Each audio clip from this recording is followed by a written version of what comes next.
देखो आईक्यू क्या है, उसका एक फार्मूला होता है। इनका स्कोर हो गया 150 और 150 आईक्यू का मतलब है कि आइंस्टीन बनने ही वाला है ये आदमी। तो समझ रहे किसी का 200 आईक्यू कैसा होता होगा। सी से पेपर देखा, question 1 C, question B 2 D, question 3 20 minute में हो गया, नेक्स्ट पेपर लाओ। और कुछ लगे हुए हैं, अच्छा 3 घोड़े बेचे 2 खरीदे, 3 बेचे 2 खरीदे। तो ये है खेल। बात समझ में आ गई कैसे निकालते हैं आईक्यू। तो 3 छोटे छोटे कंसेप्ट हैं, समझ लीजिए, आईक्यू समझ में आ जाएगा। देखो आईक्यू क्या है, उसका एक फार्मूला होता है। What is the full form of IQ? Intelligence quotient, है ना, सिंपल सा है। कंसेप्ट है mental as upon chronological age into 100। That's all. What is quotient? Anything measured in 100 becomes a quotient। तो क्योंकि ये 100 पे मेजर कर रहे हैं, so it is a quotient. Mental as upon chronological age into 100 is IQ. तो आपको अपना इंटेलिजेंस क्वोशिएंट नापना हो, 3 चीजें चाहिए आपको सिर्फ। What is chronological age? This is the age of the person, physical age. तो अगर आप 20 ईयर्स के हैं तो यहाँ 20 आ गया, ठीक। 100 तो 100 ये पता ही है आपको। अब बचा एक ही, mental age. What is the concept of mental as?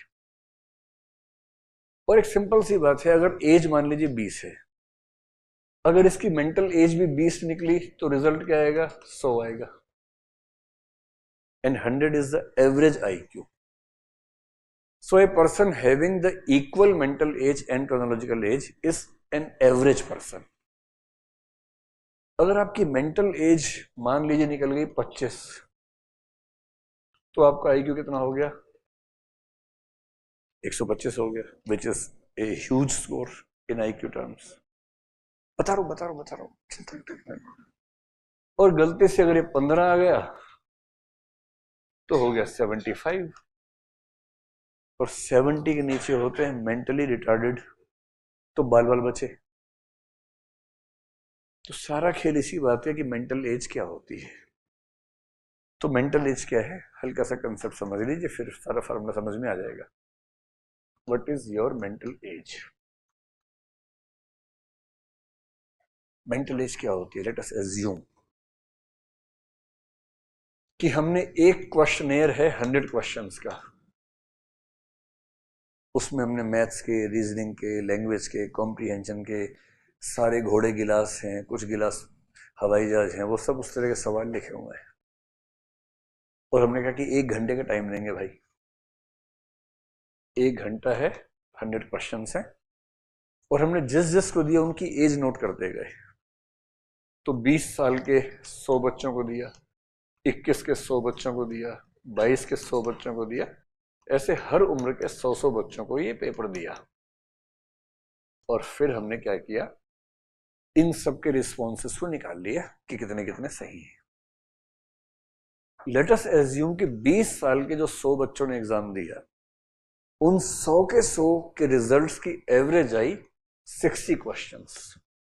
60 ठीक, 40 गलत या छोड़ दिए। तो हमने मान लिया कि इस टेस्ट में जो आदमी 60 क्वेश्चंस ठीक करेगा उसकी मेंटल एज 20 साल है। अंडरस्टूड? क्योंकि 20 साल की उम्र के लोगों ने जब टेस्ट दिया, उनका एवरेज स्कोर 60 था। So anyone performing at the level of 60 in this test has the mental age of 20 years. मान लीजिए 23 साल वालों का एवरेज स्कोर 65 आ रहा है, 25 वालों का 70 आ रहा है। So anyone securing 70 marks does have the mental age of कितना है? 25 years हो गया। बात समझ में आ गई? अब एज्यूम कीजिए कि टेस्ट आपने भी दिया, बाकी लोगों ने भी दिया, या उसी टेस्ट में अगर देखिए जैसे आपने 20 की उम्र में टेस्ट दिया, एवरेज स्कोर 60 आ रहा है और आपका उसमें 80 आया। आप 20 साल की हैं, लेकिन 20 साल की उम्र में मैंने यहां लिख दिया कि 30 साल वालों का एवरेज स्कोर 80 आया। ठीक है, आप 20 साल के हैं, आपने टेस्ट दी, आपका स्कोर 80 आया। लेकिन जब हमने इस टेबल को देखा तो 80 का एवरेज स्कोर उनका है जिनकी एज 30 साल की है, which means in the age of 20 you are scoring the marks which is equivalent to the mental age of 30. तो जब आपका IQ निकालेंगे तो हम ये कहेंगे कि इस बच्चे ने 80 क्वेश्चन ठीक किए हैं, and in this log 80 refers to the mental age of 30 years. तो mental age upon physical age into 100, इनका स्कोर हो गया 150। और 150 IQ का मतलब है कि आइंस्टीन बनने ही वाला है ये आदमी। 130 के बाद गड़बड़ हो जाती है, मतलब अच्छे सेंस में। हालांकि दुनिया में कुछ लोग 200 प्लस वाले भी हैं, 225 वाले भी हैं। अभी भी लिविंग में भी 240 के आसपास एक लेडी है अमेरिका में, उसका जिक्र अक्सर आता है। तो ये है खेल। बात समझ में आ रही कैसे निकालते हैं IQ? और एक एजम्पशन ये है IQ निकालने वालों का, वो कहते हैं कि दुनिया की कोई भी सोसाइटी हो, एक ऐसे करके बेल कर्व बनती है। बेल कर्व का मतलब हर फील्ड में अलग अलग होता है। In the studies of intelligence, this is the IQ level, this is the percentage of population. तो एक सिंपल सा पैरामीटर इनका ये है, जो हर जगह दुनिया की हर सोसाइटी पर ये अप्लाई कर देते हैं।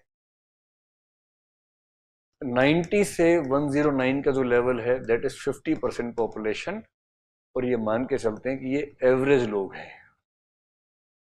तो अगर आपका IQ 90 से 109 है तो आप अपनी सोसाइटी में एवरेज हैं, and you belong to those 50% people who have average IQ।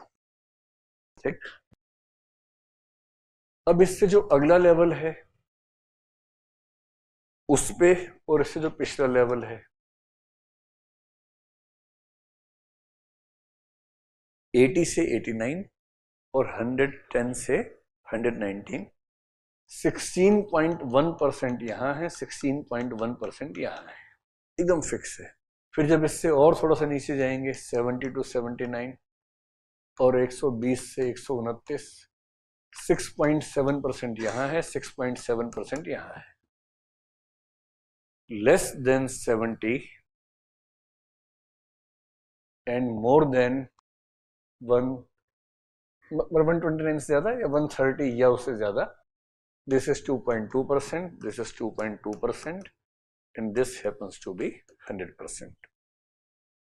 This is a formula of IQ distribution in a society. तो अगर आप खतरनाक टाइप के इंसान हैं तो आप यहां होंगे 120 प्लस, 130 प्लस में 2.2% आते हैं, और वो 250 तक जाते हैं, किसी किसी का वहां होता है। तो समझ रहे किसी का 200 IQ कैसा होता होगा। सी से पेपर देखा, question 1 C, question B 2 D, question 3 A, question 4 ये 20 मिनट में हो गया, नेक्स्ट पेपर लाओ। वो कह रहे हैं अगले साल होगा, अब नेक्स्ट पेपर हो गया इस साल का। ऐसा IQ खतरनाक। और कुछ लगे हुए हैं, अच्छा 3 घोड़े बेचे 2 खरीदे, 3 बेचे 2 खरीदे, 3 माइनस 2, 3 माइनस 2 1, हाँ 1। अब वो क्या करे बेचारा, उसका IQ मान लीजिए 80 है, तो बड़ी मुश्किल से मैथ से निपट रहा किसी तरह से। But this is mathematical IQ है ना, उस इंटेलिजेंस के बेस पे अपने नापा, तो वैसा IQ है।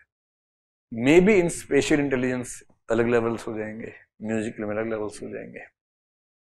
So could you understand the concept of IQ? अब इस इसलिए इस टेस्टिंग को लेके डाउट होता है कि जो इलिटरेट लोग हैं कैसे निकालें। तो तरीके हैं वैसे कुछ, वो वर्बल क्वेश्चंस बोल के पूछते हैं, आंसर लेते हैं, उस बेस पे अंदाजा लगाते हैं. But yes, there is a doubt about the objectivity of test.